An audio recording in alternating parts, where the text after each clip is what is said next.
The alarm bells rang across Earth like thunder. Admiral Kane Thompson ran down the metal hallway of the space station, his boots making loud sounds on the floor. He had been waiting for this day his whole life, but now that it was here, his heart beat fast in his chest. "Sir, you need to see this," Captain Lisa Martinez called out as Kane entered the command room. Her face was white as paper. On the big screen in front of them, space looked wrong. Where there should have been stars, there was nothing but darkness. Kane looked closer and felt his blood turn cold. The darkness was moving. It was not empty space at all. It was ships. Thousands and thousands of alien ships, so many that they blocked out the light from distant stars. "How many?" Kane asked, though he already knew the answer would be bad. "We stopped counting at 10,000, sir. Our computers cannot handle the numbers anymore," Lisa said. Her voice shook a little. They came out of nowhere. One second, the space was empty. The next second, they were just there. Kane picked up the radio and spoke into it. "This is Admiral Thompson to all Earth forces. Code red. This is not a drill. All ships to battle positions now." But even as he gave the order, Kane knew it was hopeless. Earth had maybe 200 ships that could fight in space. The aliens had brought an army that could destroy planets. On the main screen, one of the alien ships moved forward. It was huge, bigger than any building Kane had ever seen. Its hull was black as night, with red lights that pulsed like a heartbeat. Strange symbols glowed along its sides, symbols that hurt to look at.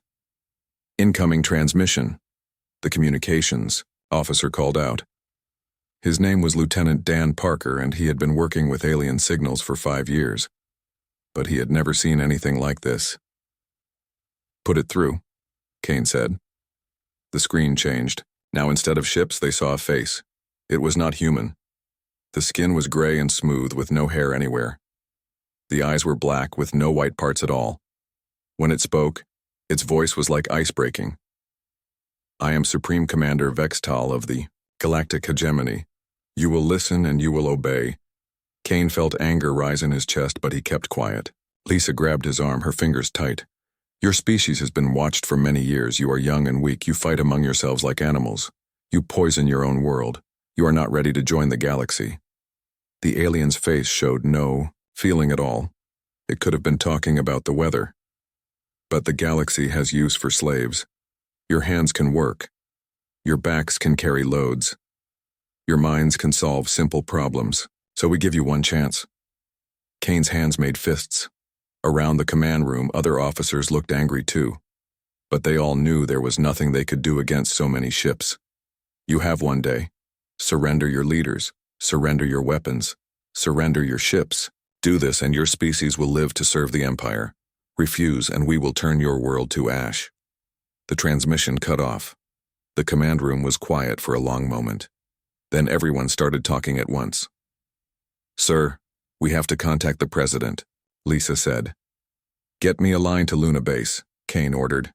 "And patch me through to Mars Colony too. Everyone needs to know." Within minutes, the communication lines were busy. President Jack Sullivan appeared on the screen from his office on the moon. His gray hair was messy like he had been sleeping, but his eyes were sharp and clear. "Kane, how bad is it?" the president asked. "Bad, sir.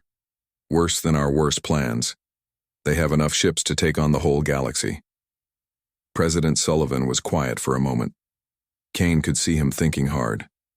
"Sir," Kane said, "maybe we should think about their offer. I know it sounds terrible, but if we fight, everyone dies.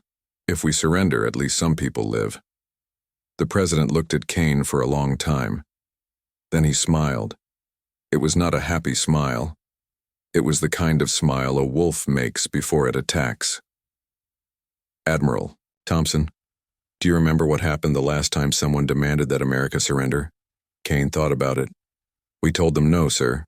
"That's right. And do you know what we're going to tell these aliens?" Kane felt something change inside him. The fear was still there, but now there was something else too, something that made him stand up straighter. "What are your orders, sir?" Kane asked. President Sullivan's smile got bigger. "Open a channel to the alien fleet, all frequencies. Make sure every ship can hear us." "Sir, yes, sir." Dan Parker said. His fingers moved fast over his controls. Channel open, sir. Broadcasting on all frequencies. President Sullivan stood up. His voice was calm and clear. To the Galactic Empire, this is President Jack Sullivan of Earth. I speak for all humans everywhere. You came here thinking we are weak. You think we will bow down and become your slaves. You are wrong. Kane felt his heart beat faster. Around the command room, officers stood up straighter. You say you watched us for years, but you did not watch carefully enough. You did not learn what makes humans dangerous. You did not learn that we never give up.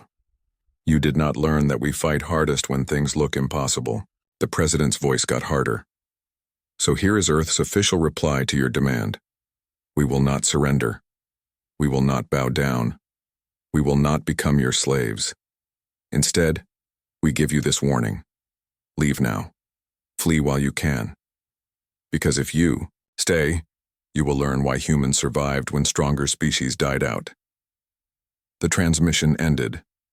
The command room was quiet again. Then, from the alien fleet, came the sound of laughter. It was cold and cruel, like winter wind. Supreme Commander, Vextal appeared on the screen again. Brave words from dead people, the alien said.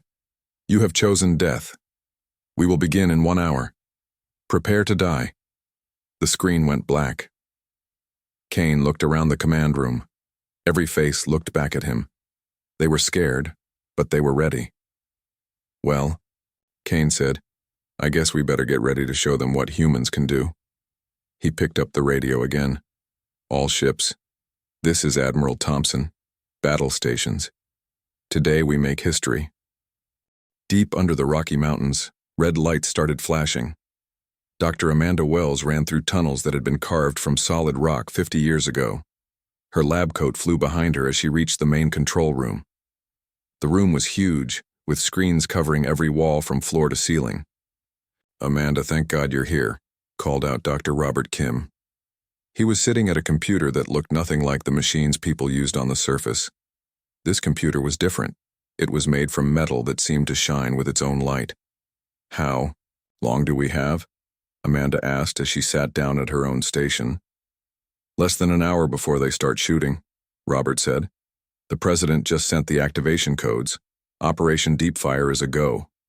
Amanda's fingers moved over controls that would have confused any normal person. These were not human controls. They had been built by copying technology from something else. Something that had crashed on Earth a very long time ago. Bring up the grid, Amanda said. The main screen lit up. It showed a map of Earth, but not the Earth that most people knew. This map showed the real Earth. The Earth that had been preparing for this day for decades. All across the planet, red dots appeared on the map. Under the ocean floors, deep in mountains, hidden in deserts where no one ever went. Each red dot was a weapons platform that could destroy cities. My God, whispered Lieutenant Colonel Nina Foster as she walked into the room. She had just arrived from the Pentagon, and this was her first time seeing the real scope of the project. How many sites do we have? 3,000 active platforms, Amanda said without looking up from her controls. Each one has enough power to level a mountain. Nina felt her knees go weak. How long have we been building this? Since 1947, Robert said. Ever since we found the first ship in New Mexico. Nina knew the story. Everyone in the military knew parts of it. A strange craft had crashed in the desert. The government said it was a weather balloon. But that was a lie. It was something else. Something not from Earth. We've been reverse engineering their technology ever since, Amanda explained. But we didn't just copy it, we made it better. Humans are good at taking something and making it work better than the original builders ever imagined. On another screen, Commander Ryan Brooks appeared. He was broadcasting from somewhere in space, but Nina could not tell where. Dr. Wells, this is Brooks. Moonbase Alpha is ready. All hidden shipyards are coming online now. Nina looked confused. Moonbase Alpha? I thought we only had research stations on the moon. Amanda smiled. It was not a nice smile. That's what we wanted everyone to think, including our own people. The fewer people who knew the truth, the better. The screen changed to show the dark side of the moon. But it was not dark anymore. Huge doors were opening in the lunar surface. From inside these doors, ships started to emerge. They were not like any human ships Nina had ever seen. These ships were sleek and deadly looking. They moved without making any sound, and they seemed to bend light around them. As Nina watched, dozens of them became invisible. Stealth technology, Robert explained. But not the kind our regular military uses. This makes our ships completely undetectable. The aliens won't know we're there until we start shooting. How many ships do we have? Nina asked. 800, Amanda said. Each one armed with weapons that can cut through any known armor. Nina sat down hard in a chair. This is impossible.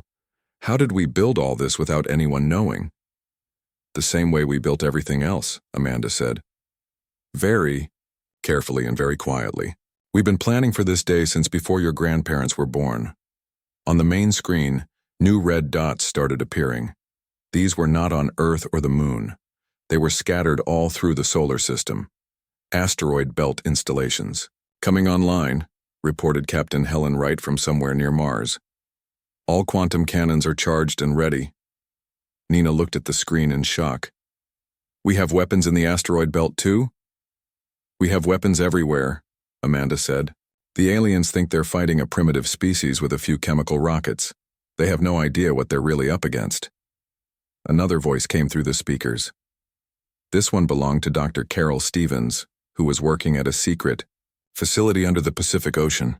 Amanda, I'm seeing massive energy signatures from the alien fleet. They're charging their weapons. I think they're about to start. Good, Amanda said. Let them make the first move. We want them to commit their forces before we reveal what we can do. Nina watched as the alien fleet on the main screen started to move. The huge ships were coming closer to Earth, their weapons glowing with deadly energy. Shouldn't we warn them? Nina asked. Tell them to stop before it's too late? Amanda turned to look at her. Colonel, these aliens have destroyed hundreds of worlds. They've killed billions of people. They came here expecting to add humanity to their list of conquered species. They think we're going to roll over and die. The alien ships were getting closer.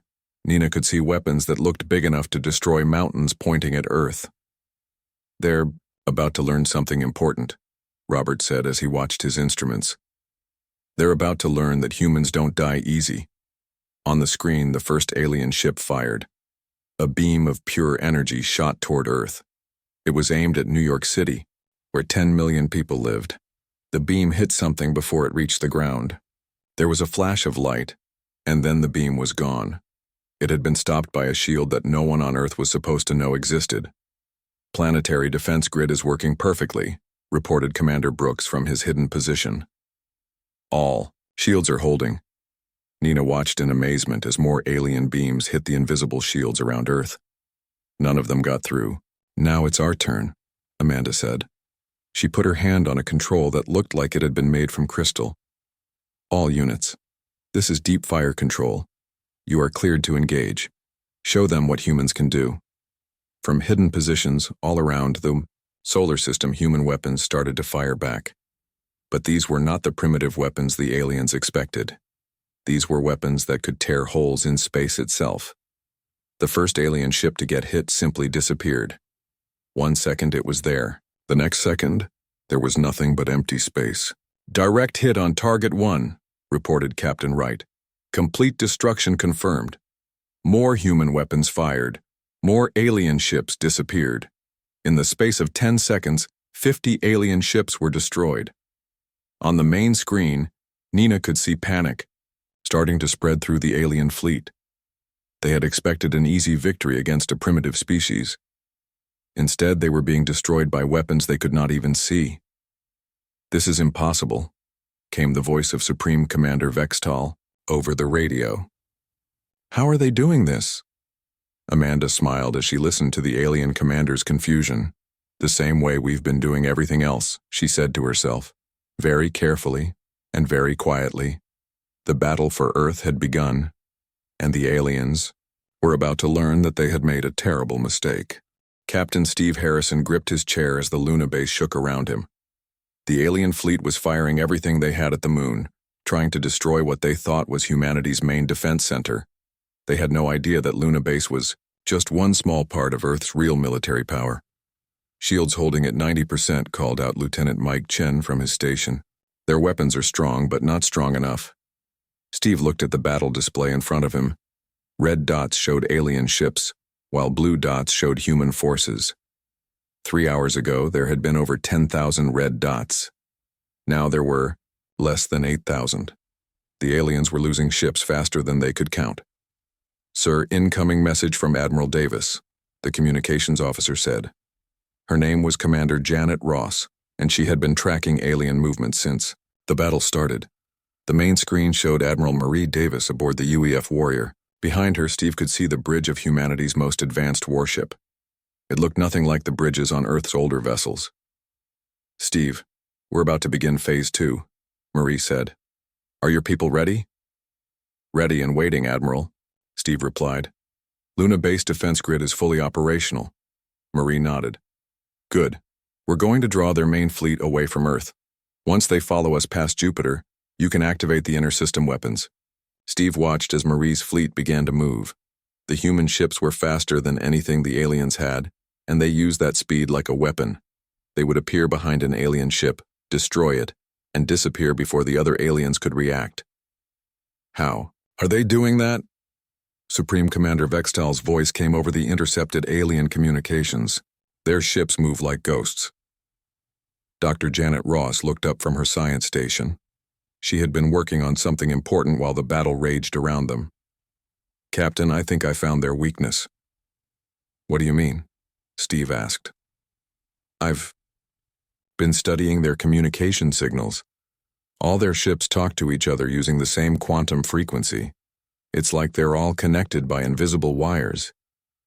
Steve did not understand the science, but he understood what it meant. "If we can cut those wires, we can do more than that," Janet said with a big smile. "We can use their own communication system against them. I can make their ships think up is down and left is right." "Do it," Steve ordered.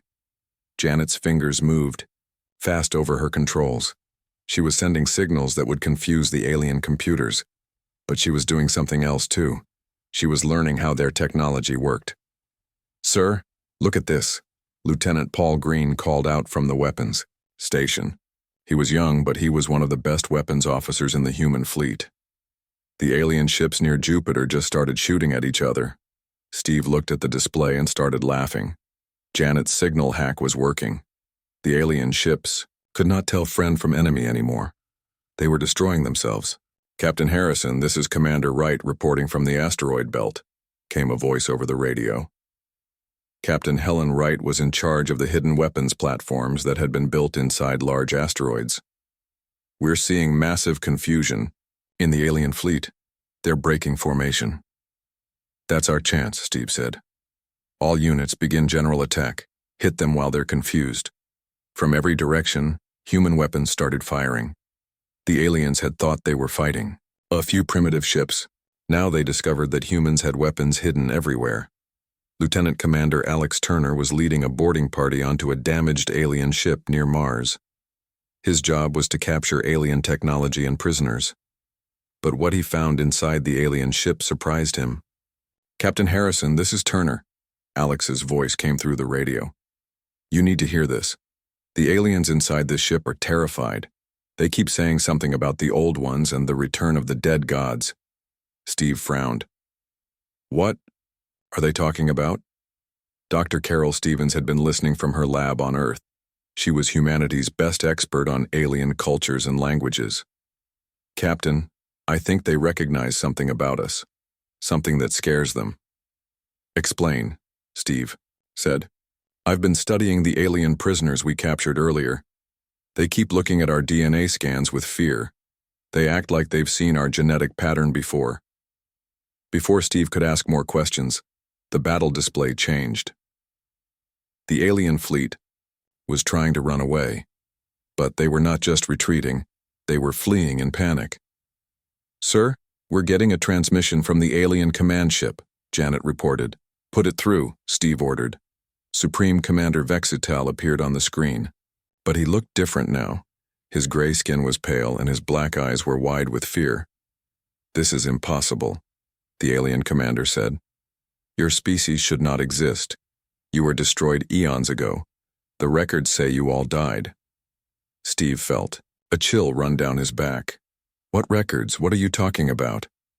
"The old empire, the ones who ruled before us. The records say they destroyed themselves in civil war millions of years ago. But you carry their genetic markers. You are their descendants." Dr. Stevens's voice came through the radio from Earth. "Captain, I'm running genetic analysis now.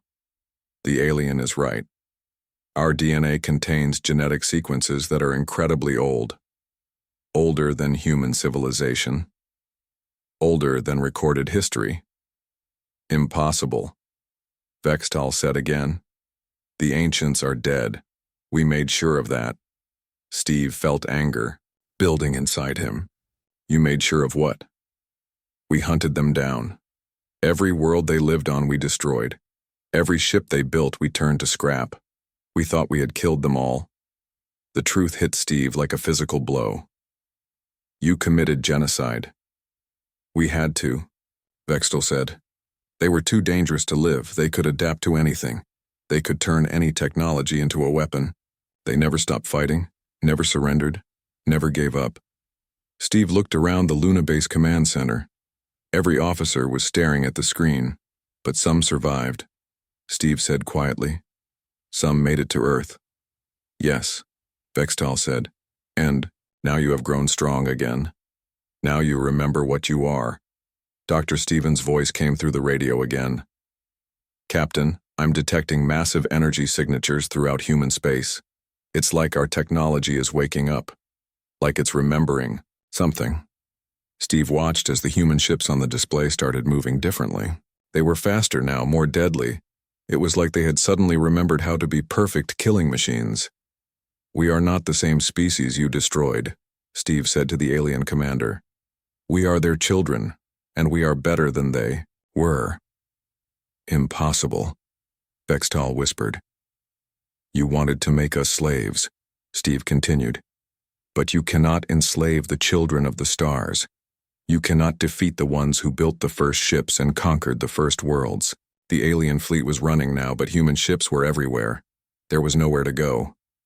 "Please," Vexital begged. "We yield. We surrender." Steve smiled, but it was not a kind smile. "No, you do not get to surrender. You get to learn what happens when you try to destroy humanity." All across the solar system, human weapons fired at once. The remaining alien ships disappeared in flashes of light. The battle was over. Humanity had won. But Steve knew this was just the beginning. Now that they remembered what they were, humans would not stop at defending Earth. They would take back what was theirs. They would reclaim the galaxy.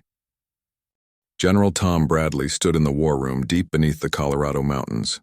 The walls around him were covered with screens showing star maps that stretched across the entire galaxy. Red markers showed worlds controlled by the Galactic Empire. Blue markers showed human colonies. But now there were new markers appearing. Green ones. Those were worlds that wanted to break free from the Empire. "Sir, we're getting messages from over 200 worlds," reported Colonel Sam Peters. "They all want to know the same thing. Are we really going to fight the Empire?" Tom looked at the messages scrolling across his screen. They came from species he had never heard of. Cat-like people from Altair, reptile beings from Vega, even some that looked almost human from worlds near the galactic center. "What do you think, Colonel?" Tom asked. "Should we help them?" "Sir, we just defeated the Empire's best fleet. Word is spreading fast. Every slave world in the galaxy knows that someone finally stood up to the Empire and won." Tom nodded. He had expected this. When you beat a bully, everyone who is afraid of that bully comes looking for help. Captain Helen Wright appeared on the main communication screen. She was aboard the UEF Chimera, humanity's most advanced warship. Behind her, Tom could see crew, members working at stations that looked more like art than technology. "General Bradley, we're ready to begin operations outside the solar system," Helen reported. All stealth ships are in position around the nearest Empire worlds. What's the situation out there? Tom asked. Chaos, sir.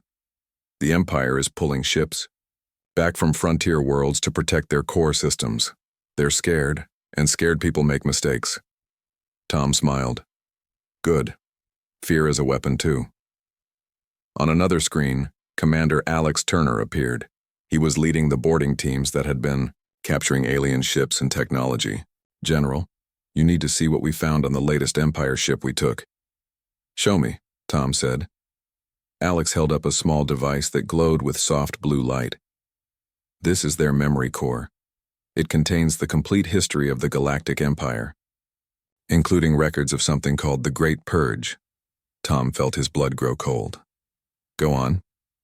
Sir, our ancestors didn't just rule the galaxy. They built it. Every major trade route, every important colony world, every piece of advanced technology the Empire uses, all of it came from the race that became humanity. Dr. Carol Stevens joined the conversation from her laboratory on Earth. General, I've been studying the genetic samples we've collected. Humans aren't just descended from the ancient rulers. We are the ancient rulers. We're the same species, just changed by millions of years on Earth. That's impossible, Colonel Peters said. Humans have only been civilized for a few thousand years. No, Carol replied. That's when we started over. The survivors who came to Earth had their memories wiped. They started fresh, like children, learning to walk again. But the genetic memory was still there, sleeping, waiting for the right time to wake up. Tom looked at the star map again. Now he understood why human technology had advanced so fast once the war started. They were not learning new things. They were remembering old things. Dr. Stevens, how much do we remember now? Tom asked. More every day, sir. It's like a dam bursting. Our people in the engineering sections are building things they don't even understand yet. But somehow they know exactly how to do it. On the tactical display, Tom watched as human ships moved through space in ways that should have been impossible. They were not just faster than Empire ships. They were better in every way. Captain Wright's voice came through the speakers again. General, we're approaching the Centauri system. 3 Empire worlds heavily defended. Orders? Tom thought for a moment. The old Tom Bradley would have planned a careful attack, using superior numbers and firepower. But something inside him was changing. Ancient knowledge was flowing into his mind, showing him better ways to fight. Helen, how many Empire ships are defending those worlds? About 500, sir. They've got orbital platforms and planetary shields, too. And how many ships do we have? 20, sir. Colonel Peters looked worried. General, those aren't good odds. Tom laughed, but it sounded different than his normal laugh. Older, more confident. Colonel, you're thinking like a human from the old Earth. But we're not that species anymore. We're what we used to be before the Empire tried to destroy us. He turned to the communication screen. Helen, you are authorized to begin the attack. Show those worlds what real power looks like. The next few hours changed everything. Tom watched on the screens as 20 human ships destroyed 500 Empire vessels without losing a single ship. But they did more than just win the battle. They did something that made the Empire truly afraid. The human ships did not just destroy the enemy. They absorbed them. The wreckage of Empire ships was pulled into human vessels and turned into more weapons, more armor, more power. It was like watching metal creatures that fed on their enemies. My God, whispered Colonel Peters. We're not just winning, we're evolving. Dr. Stevens's voice came through the radio, excited and scared at the same time. General, I'm reading. Massive changes in our people's brain patterns. The genetic awakening is accelerating. We're becoming something new, or something old, Tom said quietly. The Empire worlds in the Centauri system surrendered without firing another shot. But Tom was not interested in their surrender. He was interested in what the human ships were doing to the orbital platforms. Instead of destroying them, the human ships were changing them. The Empire technology was being transformed into something else, something better. Within hours, the platforms became part of humanity's growing fleet. Sir, we're getting reports from our other task forces, reported Captain Wright. The same thing is happening everywhere. Our ships are not just winning battles, they're consuming everything they touch and making it part of us. Tom nodded. Deep in his mind, ancient memories were telling him that this was how it was supposed to be. This was how his people had built the first galactic civilization. Not by conquering worlds, but by making everything they touched better than it was before. "General," came a new voice. It was Admiral Kane Thompson calling from the command ship near Earth. "We're getting surrender offers from 12 Empire sector commanders. They want to negotiate." Tom thought about it. Part of him, the part that was still the old human Tom Bradley, wanted to accept the surrenders and end the fighting. But the larger part of him, the part that remembered ruling the stars, knew better. "Tell them no," Tom said. "Tell them that we don't negotiate with thieves. They stole our galaxy. Now we're taking it back." On the star map, more blue markers appeared as human forces spread out from Earth. Each victory made them stronger. Each battle taught them more about what they used to be. The Empire had thought they were fighting primitive humans. Instead, they had awakened the sleeping masters of the galaxy, and now those masters were coming home. 6 months after the first battle, President Jack Sullivan stood on the bridge of the UEF Genesis, looking out at the greatest fleet humanity had ever assembled. 10,000 ships stretched as far as the eye could see, and every one of them was more powerful than the Empire's best warships. "Mr. President, we're receiving the final surrender message from the Empire Council," reported Admiral Kane Thompson. "They're offering to give us half the galaxy if we stop our advance." Jack laughed. It was not a mean laugh, but it was not kind either. Half the galaxy? They still don't understand. This was never about territory. This was about justice. "Commander." Ryan Brooks appeared on the communication screen from his position near the Galactic core. "Sir, the Empire's last stronghold is directly ahead, the planet Dominion Prime, where their High Council rules from. They've got every ship they have left defending it." Jack looked at the tactical display. The Empire had gathered over 50,000 ships around their capital world. It was more firepower than any single planet had ever seen before. "How many ships do they have compared to us?" Jack asked. 5-to-1 odds, sir," Kane replied. "But that doesn't matter anymore, does it?" Jack shook his head. "No, it doesn't. We've learned something important these past months. Numbers don't win wars. Evolution does." Captain Lisa Martinez stood at the science station, watching readouts that showed impossible things. "Mr. President, our ships are still changing. The absorption process is accelerating. Every piece of Empire technology we touch becomes part of us." Jack nodded. He had watched it happen over and over again. Human ships would approach Empire vessels, and somehow the enemy technology would just flow into the human hulls.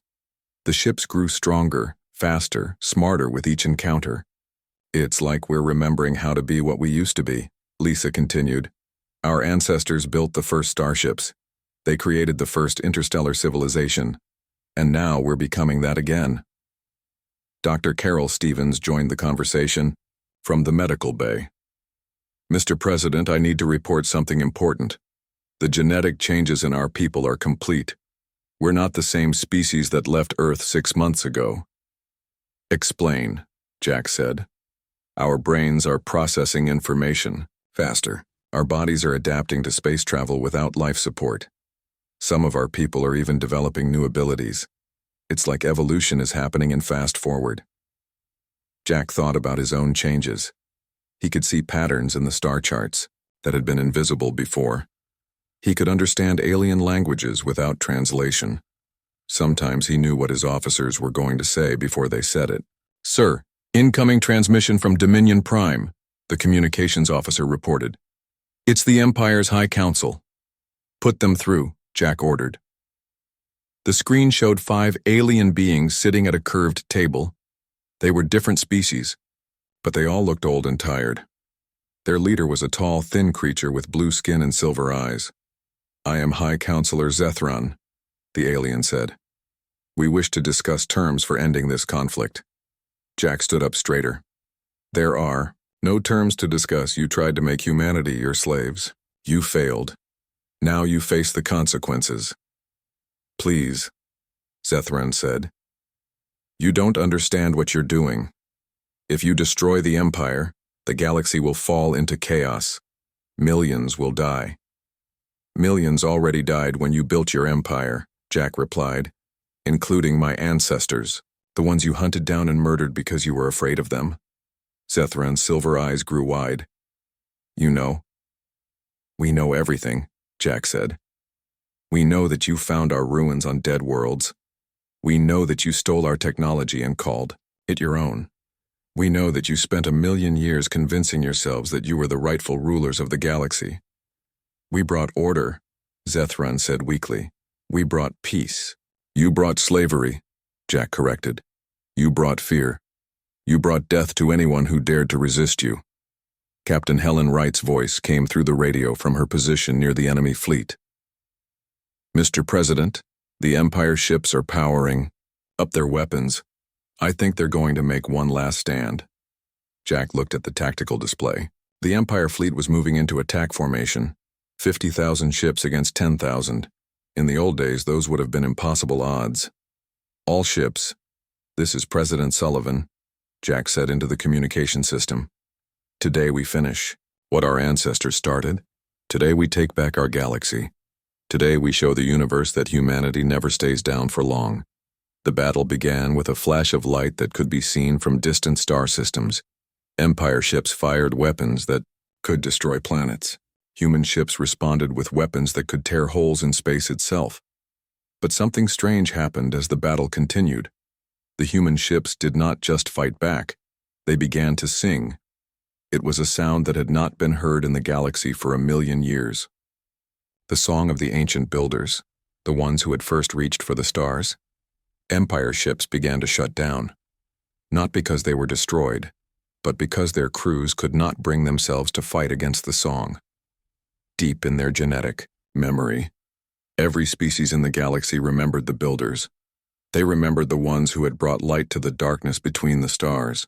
Sir, the Empire fleet is surrendering, Admiral Thompson reported. All of them. They're laying down their weapons. Jack watched as 50,000 enemy ships powered down their weapons and opened their communication channels. But he was not interested in their surrender. He was interested in what was happening to his own people. All across the human fleet, people were changing. They were becoming something new, something that was also very old. They were becoming what they had always been meant to be. Dr. Stevens, what's happening to us? Jack asked. We're going home, Mr. President, Carol replied. We're becoming ourselves again. Jack looked out at the galaxy spread before him. For the first time in 1,000,000 years, it was free. Free from the empire that had ruled through fear. Free to grow and change and become something better. Commander Brooks, begin establishing contact with all the free worlds, Jack ordered. Tell them that the age of slavery is over. Tell them that the builders have returned. What about the Empire world, sir? Kane asked. Jack thought for a moment. Offer them a choice. Join us and help build something better, or leave and find somewhere else to live. But they don't get to rule anyone anymore. As the human fleet spread out across the galaxy, Jack knew that this was just the beginning. Humanity had not just won a war. They had reclaimed their birthright. They had remembered what they were meant to be. The galaxy had new masters now. Masters who remembered that true strength came not from conquering others, but from helping them become the best they could. The age of the Empire was over. The age of humanity had begun again.